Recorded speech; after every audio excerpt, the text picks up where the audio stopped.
यह टीचर इसके पास बैठती है और कहती है डरो मत, मैं तुम्हें सब सिखा दूंगी। और वो उसके पैर फैलाती है। वो यह कह करके शुरुआत में थोड़ा मुश्किल होता है लेकिन बाद में सब ठीक हो जाएगा। अब वो उसके बीच में वायलिन रख देती है और उसका हाथ पकड़ के उसे सिखाने लगती है। लेकिन अचानक से उसका स्टूडेंट टीचर को किस कर देता है और जल्दी छोड़ता नहीं है, जिसके बाद टीचर बहुत ज्यादा गुस्सा हो जाती है और कहती है तुमने ये सब क्या किया, मैं तुम्हारी टीचर हूँ। स्टूडेंट कहता है तो क्या हो गया, मैं 19 साल का हो गया, मेरे अंदर भी फीलिंग आ चुकी है तुम जैसी खूबसूरत औरतों के लिए। यह सुनकर टीचर हैरान हो जाती है और उसे कहती है कि क्रिश्चियन निकल जाओ यहाँ से, अगर यह सब बात मेरे हस्बैंड ने सुन ली तो तुम्हें छोड़ेंगे नहीं। अब इसी वक्त टीचर का हस्बैंड वहाँ पर आ जाता है और टीचर को कहता है कि क्या सब कुछ ठीक है। टीचर अपने स्टूडेंट के सामने हस्बैंड के ऊपर चिल्लाने लगती है, जिसके बाद हस्बैंड को बहुत बुरा लग जाता है और क्रिश्चियन यानी अपने स्टूडेंट को यहाँ से जाने के लिए कहती है। क्रिश्चियन अपने टीचर को सॉरी कहकर वहाँ से चला जाता है। अब वो उसका हस्बैंड टीचर के पास आता है, जिसके बाद टीचर को परेशानी झेलनी पड़ती है।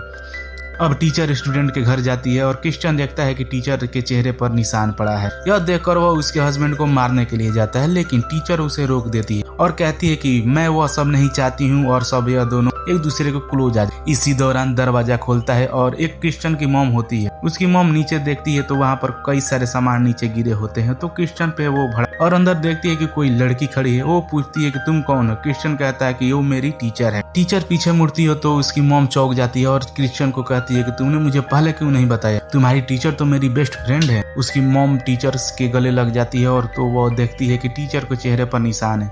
वो इसके बारे में पूछती है, टीचर बताने से मना कर देती है और जाने लगती है। उसकी मॉम टीचर को रोक देती है और चेयर पर बैठ जाती है। क्रिश्चियन को जाने के लिए कहती है। क्रिश्चियन कहता है कि मैं कोई बच्चा नहीं हूँ, फिर भी उसकी मॉम उसे स्ट्रिक्टली यहाँ से जाने के लिए कहती है। टीचर क्रिश्चियन को देख रही थी। अब उसकी मॉम एलना यानी टीचर से पूछती है कि यह सब एलियोट ने किया है क्या। एलना नहीं बताती, उसकी आंखों से आंसू आ रहे थे।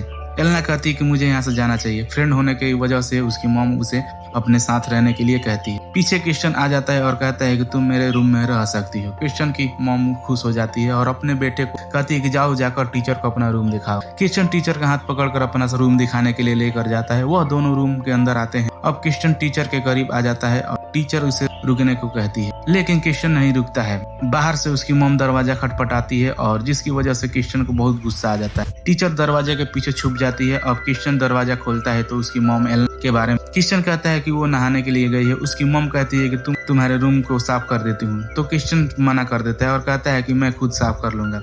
उसकी मॉम को गुस्सा आ जाता है और वो कहती है कि यह मेरा घर है और मैं फैसला लूंगी कौन क्या करे। क्रिश्चियन कहता है कि थोड़ा सब्र कर लो और वह दरवाजा बंद कर देता है। वह चिल्लाकर कहने लगता है मेरी मॉम मुझे छोटा बच्चा समझती है। अब टीचर क्रिश्चियन के पास आती है और कहती है कि तुम्हारी मॉम तुमसे बहुत प्यार करती है। क्रिश्चियन कहता है कि नहीं, वो मुझे परेशान करती है। वो टीचर कहती है कि तुम अपनी मॉम को दूर नहीं कर सकते। क्रिश्चियन कहता है कि तुम अपने से दूर क्यों कर रही। वो कहती है क्योंकि यह गलत का बात है, अगर हम साथ में रहेंगे तो मेरा हस्बैंड कभी अपने से दूर नहीं करेगा, तुम्हारी मॉम भी तुम्हें कभी अपने से दूर नहीं करेगी। क्रिश्चियन बोलता है कि क्या तुम सच बोल रही हो, और वो उसके करीब आकर उसे किस कर देता है। पीछे उसकी मॉम यह सब देखकर हैरान हो जाती है। अब रात हो जाती है और क्रिश्चियन अपने रूम से बाहर आता है। तभी उसके मॉम वहाँ पर खड़ी होती है। क्रिश्चियन कहता है कि आप यहाँ पर क्या कर रही हो। मॉम कहती है कि खाना तैयार है और मैं यह कहना चाहती हूँ कि हमारे घर पर मेहमान आए हैं। तो क्रिश्चियन देखता है कि टीचर का हस्बैंड होता है, डाइनिंग टेबल पर बैठा होता है। यह देखकर क्रिश्चियन अपनी मॉम पर चिल्लाता है और कहता है कि यह आदमी यहाँ पर क्या कर रहा है। उसकी मॉम कहती है कि जब तुम अंदर मजे कर रहे थे तो मैंने सोचा कि एलियोट को भी फोन करके घर पे बुला लेती हूँ, क्योंकि यह एलिना का पति है। जवाब में क्रिश्चियन कहता है कि इस इंसान के अंदर इंसानियत मौजूद नहीं है, यह मेरी टीचर से नफरत करता है। उसकी मॉम कहती है कि ऐसे लोग से नफरत करना गलत नहीं होगा, शायद वो इसी लायक है। क्रिश्चियन बड़ी आवाज में कहता है यह सब क्यों बोल रही हो।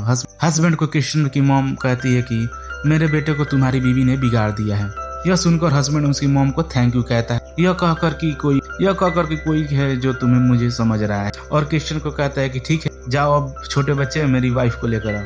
क्रिश्चियन हंसकर कहता है तुम सच में बेवकूफ हो, तुम्हें क्या लगता है वह तुम्हारा इंतजार कर रही, वो भी मेरे घर में। वो उसके हस्बैंड को चाबी देता है और कहता है जाओ जाकर खुद ही ढूंढ लो। उसका हस्बैंड फटाक से अंदर जाता है और देखता है कि सारे कपड़े रूम के अंदर है, लेकिन वो यहाँ पर मौजूद नहीं है।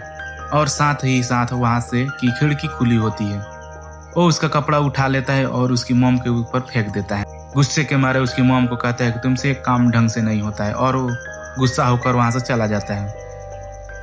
उसकी मॉम क्रिश्चियन को यह कहती है कि तुमने देखा नहीं तुम्हारा क्या हाल कर दिया उसने। मैं सब कुछ ठीक कर दूंगी। क्रिश्चियन कहता है कि बस बहुत हो गया, आपने मेरी जिंदगी बर्बाद कर दिया है। क्रिश्चियन जा रहा था लेकिन उसकी मॉम रोकने की बहुत कोशिश करती है। क्रिश्चियन सॉरी बोलता है और वहाँ से चला जाता है। अब वो कार के अंदर बैठता है और कहता है क्या हम कभी प्यार भी कर पाएंगे। तो वो कांच में देखता है कि उसकी टीचर बिना कपड़ों के पीछे बैठी होती है और उसे कहती है पास वाले गैस स्टेशन पे मुझे लेकर चलो। जिसके बाद यह दोनों कार को लेकर पेट्रोल पंप पर चले जाते हैं और यहाँ पर यह लव स्टोरी